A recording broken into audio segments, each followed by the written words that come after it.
Saat mulai memasuki tahap MPASI, ibu mungkin sering bingung saat akan mempersiapkan MPASI yang akan diberikan kepada si kecil. Berapa banyak porsi bahan makanan yang harus diberikan setiap kali makan agar bisa memenuhi kebutuhan gizinya? Agar pemberian MPASI sesuai dengan kebutuhan anak, perlu diperhatikan porsi yang akan diberikan kepada anak. Karena jika tidak dengan porsi yang benar, maka akan memberikan dampak yang tidak baik bagi anak. Pemberian MPASI dilakukan dalam rangka memenuhi kebutuhan gizi bayi guna mendukung tumbuh kembang yang optimal, termasuk perkembangan otak dan membangun imunitas tubuh. Sejak usia 6 bulan, kebutuhan gizi bayi meningkat, sehingga ASI saja sudah tidak mencukupi kebutuhannya. Pada usia 6-8 bulan, kebutuhan energi bayi adalah sebesar 600 kilokalori per hari. Untuk bayi yang diberi ASI, sebanyak 400 kilokalori energi didapat dari ASI, dan 200 kilokalori harus ditambahkan dari MPASI. Usia 9-11 bulan, kebutuhan energi meningkat menjadi 700 kilokalori per hari, sementara energi dari ASI hanya 400 kilokalori, sehingga perlu tambahan 300 kilokalori per hari dari MPASI. Dan pada usia 12-23 bulan, kebutuhan energi bayi adalah 800 kilokalori per hari, dan ASI hanya menyumbang energi sebesar 250 kilokalori per hari, sehingga kebutuhan energi yang harus dipenuhi dari MPASI adalah sebesar 550 kilokalori per hari. Salah satu syarat makanan pendamping ASI atau MPASI adalah adekuat.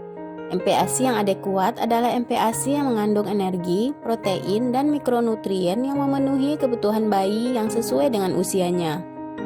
WHO menyarankan makanan pendamping ASI atau MPASI yang diberikan kepada bayi harus memiliki kandungan karbohidrat, protein, lemak, serta vitamin dan mineral yang proporsional. Komposisi MPASI harus terdiri dari 35-60% karbohidrat, 10-15% protein, dan 30-45% lemak ditambah 2-3% mikronutrien.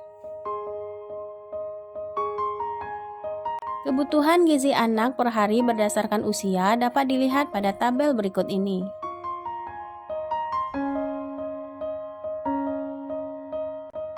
Untuk memenuhi kebutuhan nutrisi si kecil sesuai dengan anjuran WHO, Kementerian Kesehatan mengeluarkan panduan berupa isi piringku untuk usia 6-23 bulan. Menurut isi piringku, pada anak usia 6-23 bulan, proporsi karbohidrat adalah 35%, protein hewani 30%, protein nabati 10%, dan sayuran 25%. Berapa takaran untuk masing-masingnya?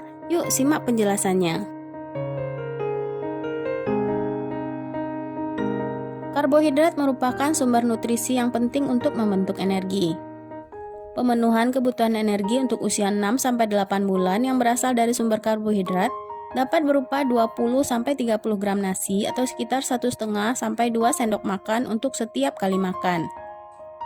Ibu juga dapat mengganti nasi dengan bahan makanan lain, seperti kentang sebanyak 50 gram atau sekitar setengah buah sedang, atau 40,5 gram ubi sekitar 3/4 potong kecil, 15 gram makaroni sekitar 1/4 sendok makan, atau 37,5 gram jagung sekitar 3/4 sendok makan, atau 21 gram roti atau sekitar 1 iris.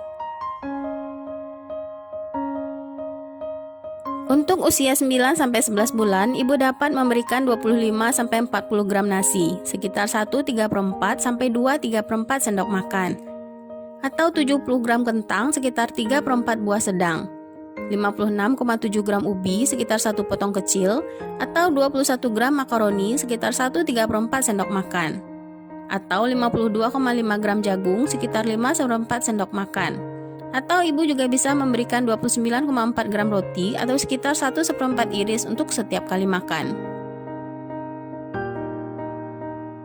Usia 12-23 bulan, porsi sumber karbohidrat yang bisa ibu berikan adalah 50-70 gram nasi atau sekitar 3,5-4/4 sendok makan, atau 75-130 gram kentang sekitar 3/4-1/4 buah sedang, atau 101,3 gram ubi sekitar 1 potong sedang, atau 37,5 gram makaroni sekitar 3 sendok makan, atau 94 gram jagung sekitar 9,5 sendok makan, atau 52,5 gram roti sekitar 2/4 iris untuk setiap kali makan.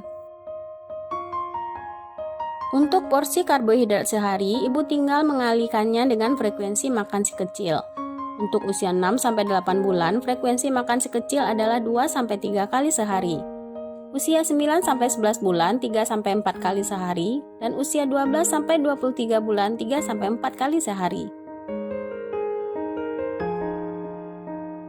Protein sangat penting karena merupakan zat gizi utama yang mengatur pertumbuhan. Protein dapat berasal dari sumber hewani dan nabati.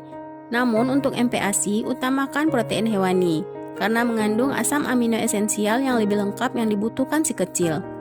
Protein hewani juga lebih mudah dicerna oleh tubuh anak. Zat gizi ini bermanfaat untuk membangun dan memperbaiki jaringan tubuh. Selain itu, pemberian protein hewani juga dapat mencegah malnutrisi dan stunting.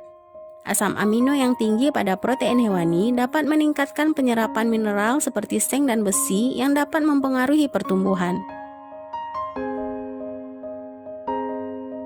Kebutuhan protein hewani harian untuk usia 6-8 bulan dapat terpenuhi dengan memberikan 1 butir telur ayam atau 30-45 gram daging ayam sekitar 1 potong sedang, atau 20-30 gram hati ayam sekitar 1 potong sedang, atau 30-45 gram daging ikan sekitar 1/3 potong sedang, atau 26-39 gram daging sapi sekitar 1 potong sedang, atau 20-40 gram udang basah sekitar 4-6 ekor udang ukuran sedang per hari. Pada usia 9-11 bulan, ibu dapat memberikan 1-1,5 butir telur, atau 45-60 gram daging ayam sekitar 1-1,5 potong sedang, atau 35-50 gram hati ayam sekitar 1-1,5 potong sedang, 45-60 gram daging ikan sekitar 3/4 potong sedang, atau 39-52,2 gram daging sapi sekitar 1-1,5 potong sedang, atau 37,5-55 gram udang basah sekitar 5-8 ekor udang ukuran sedang per hari. Pada usia 12-23 bulan, kebutuhan protein dapat dipenuhi dengan memberikan 2-3 butir telur ayam, atau 80-120 gram daging ayam atau sekitar 2-3 potong sedang, atau 60-90 gram hati ayam sekitar 2-3 potong sedang, atau 80-120 gram daging ikan sekitar 1,5 potong sedang, atau 69-104 gram daging sapi sekitar 2-3 potong sedang, atau 70-100 gram udang basah sekitar 10-15 ekor udang ukuran sedang per hari. Untuk menambah asupan protein, selain protein hewani, ibu juga dapat memberikan protein nabati seperti tahu, tempe, dan kacang-kacangan sebanyak 0,5-1 porsi sehari. Untuk ukuran porsi protein sekali makan, ibu tinggal membaginya dengan frekuensi makan si kecil per hari. Bagi bayi dan anak-anak, lemak baik sangat bermanfaat untuk sumber energi tambahan dan bagus untuk perkembangan otak. Untuk bayi usia 6-8 bulan, kebutuhan lemak dapat dipenuhi dengan menambahkan 2,5 ml atau setengah sendok teh minyak kelapa, atau minyak jagung, atau minyak zaitun, atau minyak kedelai, atau 20 gram santan per kali makan. Untuk usia 9-11 bulan dapat dipenuhi dengan menambahkan 5 ml atau 1 sendok teh minyak kelapa, atau minyak jagung, atau minyak kedelai, atau minyak zaitun, atau 30-40 gram santan per kali makan. Untuk usia 12-23 bulan dapat menambahkan 7,5 ml atau 1,5 sendok teh minyak kelapa, minyak jagung, minyak kedelai, minyak zaitun, atau 40-50 gram santan. MPASI belum lengkap tanpa kehadiran mikronutrien. Meskipun dibutuhkan dalam jumlah yang sedikit, namun mempunyai peran yang sangat penting bagi tubuh. Mikronutrien berupa vitamin dan mineral yang dapat diperoleh dari sayuran dan buah. Sayur dan buah punya beragam manfaat untuk bayi. Namun sayur atau buah untuk MPASI sebaiknya tidak diberikan secara berlebihan. Penyerapan zat gizi pada bayi bisa terhambat apabila bayi mengkonsumsi terlalu banyak sayur dan buah karena mengandung banyak serat. Sehingga pada MPASI, sayur dan buah hanya bersifat perkenalan dengan jumlah yang tidak banyak. Pemberian sayur dan buah untuk usia 6-23 bulan hanya sekitar 1-2 sendok makan. Sebagai contoh, wortel diberikan 1-1,5 sendok makan atau sayuran hijau gelap sebanyak sepertiga cangkir.